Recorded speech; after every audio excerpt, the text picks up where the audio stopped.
All right, let's get into it. Let's talk about The Mandalorian Season 3, Episode 5, Chapter 21, The Pirate. That's a lot. That's a lot to start out with for these Mandalorian episodes. But let's get into it. So, this Mandalorian episode, I did like it. Like, I've pretty much liked every episode so far this season. It's just like, I just want the big picture to like.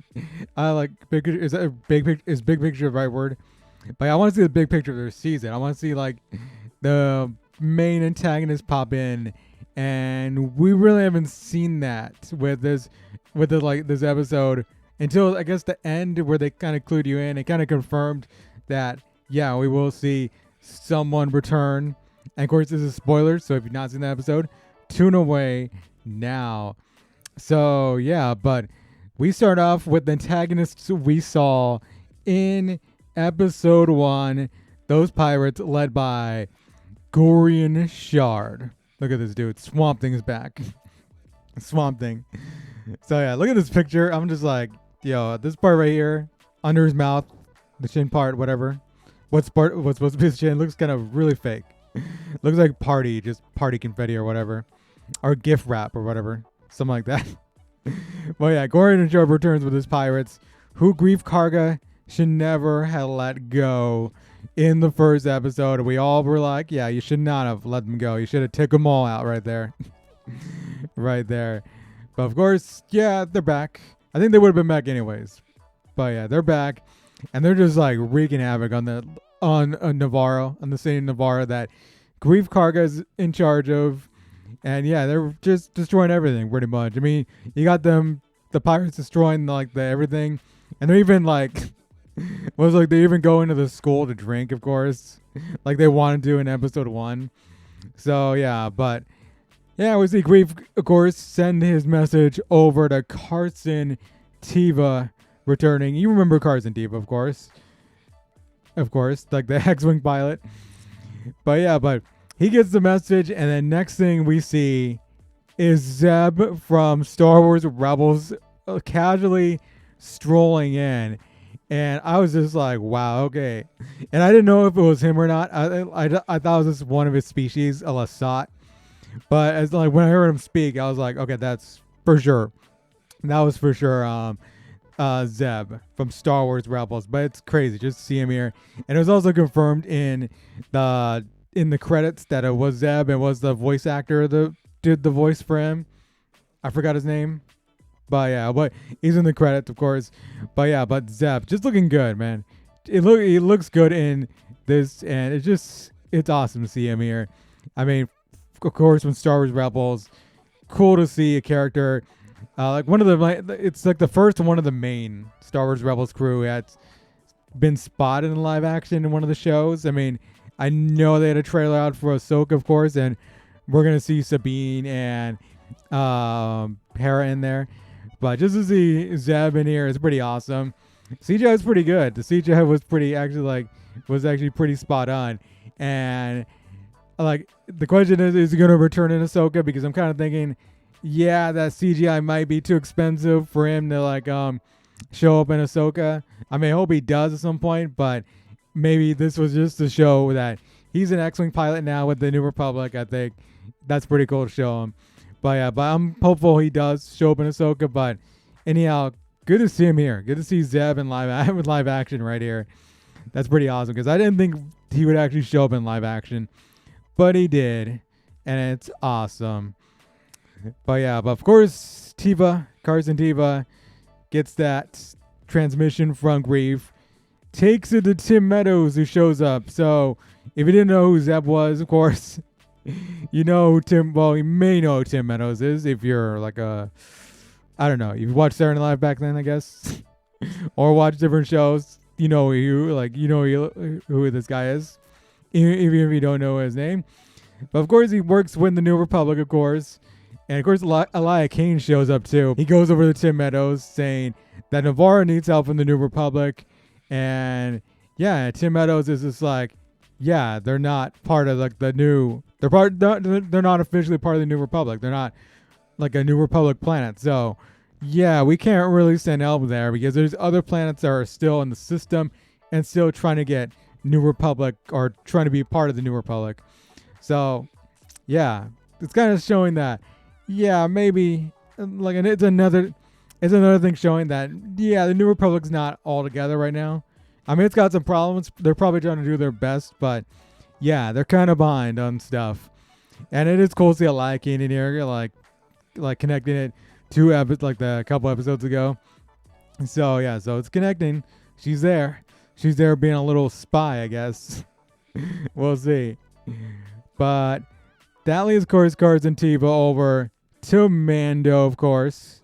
So Mando, he goes to Cards and Teva, and it's kind of weird that like he knows where like Din Djarin is and his Mandalorians just by R5, of course, because I guess it's connected because R5 served, but did R5 really serve in the New Republic or whatever in the rebellion? Like, I don't know. It seems kind of weird based on New Hope. I guess he was part of it, I guess. I don't know. That's just something weird. But yeah, but Din Djarin is able to get the Mandalorians, of course, to fight and help out Navarro and Grief Karga. And Paz Vizsla's speech was pretty cool too, because I thought we saw Paz Vizsla's speech. He was like he was kind of questioning whether they should go or not or whatever. But then he turned it around and said, yeah, because we're Mandalorians, we're going to fight. And we're going to fight and try to make Navarro our new home. So let's go see Paz Vizsla with that speech. And then, of course, the fighting begins with the Mandos jumping out of the gauntlet right here, which was awesome, man. It was just awesome seeing them take out all these pirates. I thought that was pretty cool.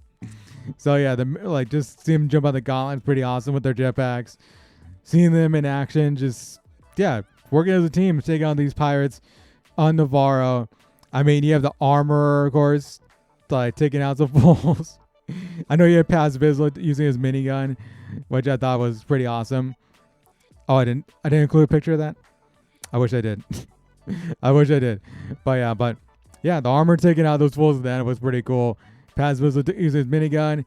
Mando, of course, in the Star Cruiser, pretty awesome. And they're really showing that he's like Mando's being like, he's a really good pilot, I guess. He's as good a pilot as I guess Poe Dameron, I guess. I don't know. So yeah, but it's pretty cool to see all that. The pirate's taken out, the ship is taken down. That one pirate does escape though. I forgot his name, but like that one dude is like, sorry Gamora, sorry Gorian, sorry Shard, I'm gonna take off now because yeah, we're gonna lose. But yeah, that was funny. He just took off. So I'm guessing he'll return later. But Grief Karga tells all the Mandalorians that Navarro will be your new home. Of course, they were on Navarro before, but they fought against Grief Karga, of course.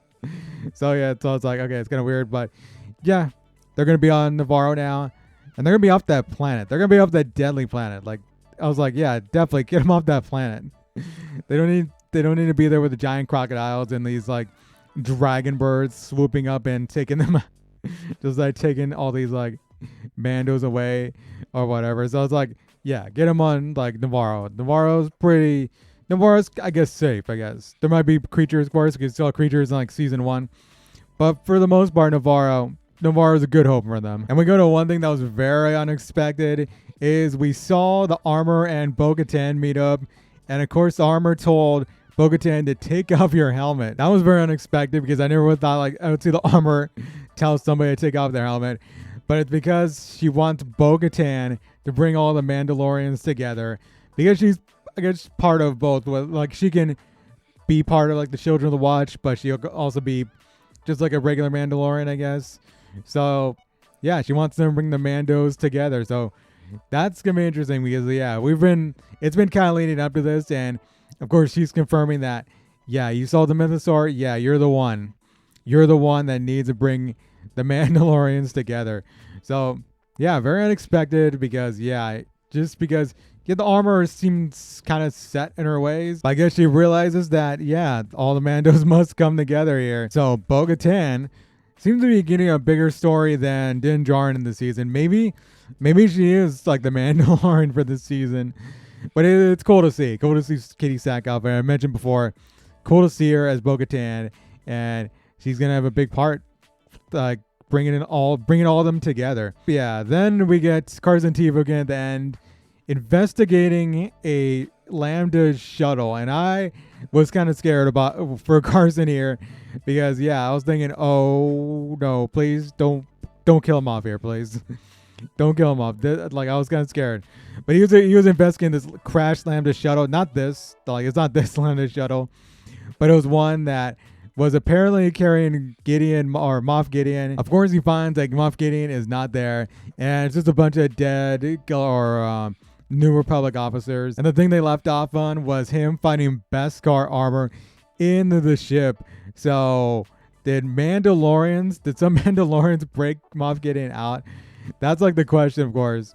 And yeah, are there Mandalorians that are still like loyal to the Empire and Imperials there? So that's kind of interesting that there would be still, but I wouldn't put out the picture. I mean, we could see maybe we could see Bo-Katan. She goes to Mandalorians and she finds that they're with Moff Gideon. So maybe that's how we see Moff Gideon come back in the picture with Bo-Katan going to him, and yeah, we'll see. I don't know, or like they had Beskar before though. In season 1, they had Beskar armor, and they were the ones that gave, of course, Din Djarin like the Beskar that ended up becoming his armor. So I don't know. They probably still have Beskar, I guess, from what they stole from like destroying Mandalore, I guess. But Moff Gideon is here, and I expect he's going to show up next episode. So Moff Gideon coming back, and yeah, and I'm just wondering, like, there's only 3 episodes left, and I kind of have a problem with kind of the antagonist story just unfolding very late in the season. Like, I like the episode, I've liked all the episodes, but just, man, I feel like with the 5 episodes we just haven't gone to like the main antagonist story, and I feel like with 3 episodes left, I don't know if they're gonna, I feel like they're gonna rush it, but we'll see. I don't know. I might be wrong. These 3 episodes might be just great, and it might tell a story as it should be, I guess, but we'll see. I don't know. I don't want it to be like a cliffhanger and leave it off at the end of the season, and then we have to wait 2 years for like season 4 or something like that. And also, I just wish that Gideon's escape was not off screen, because I want to see Gideon. I want to see Gideon in action. I guess the scene wouldn't have been as suspenseful as it was if it was there. I don't know, but we'll see. But I enjoyed this episode. It was action packed. I thought it was good. Seeing the Mandalorians in action, taking out those pirates. So yeah, you can tell me down below what do you thought about this episode.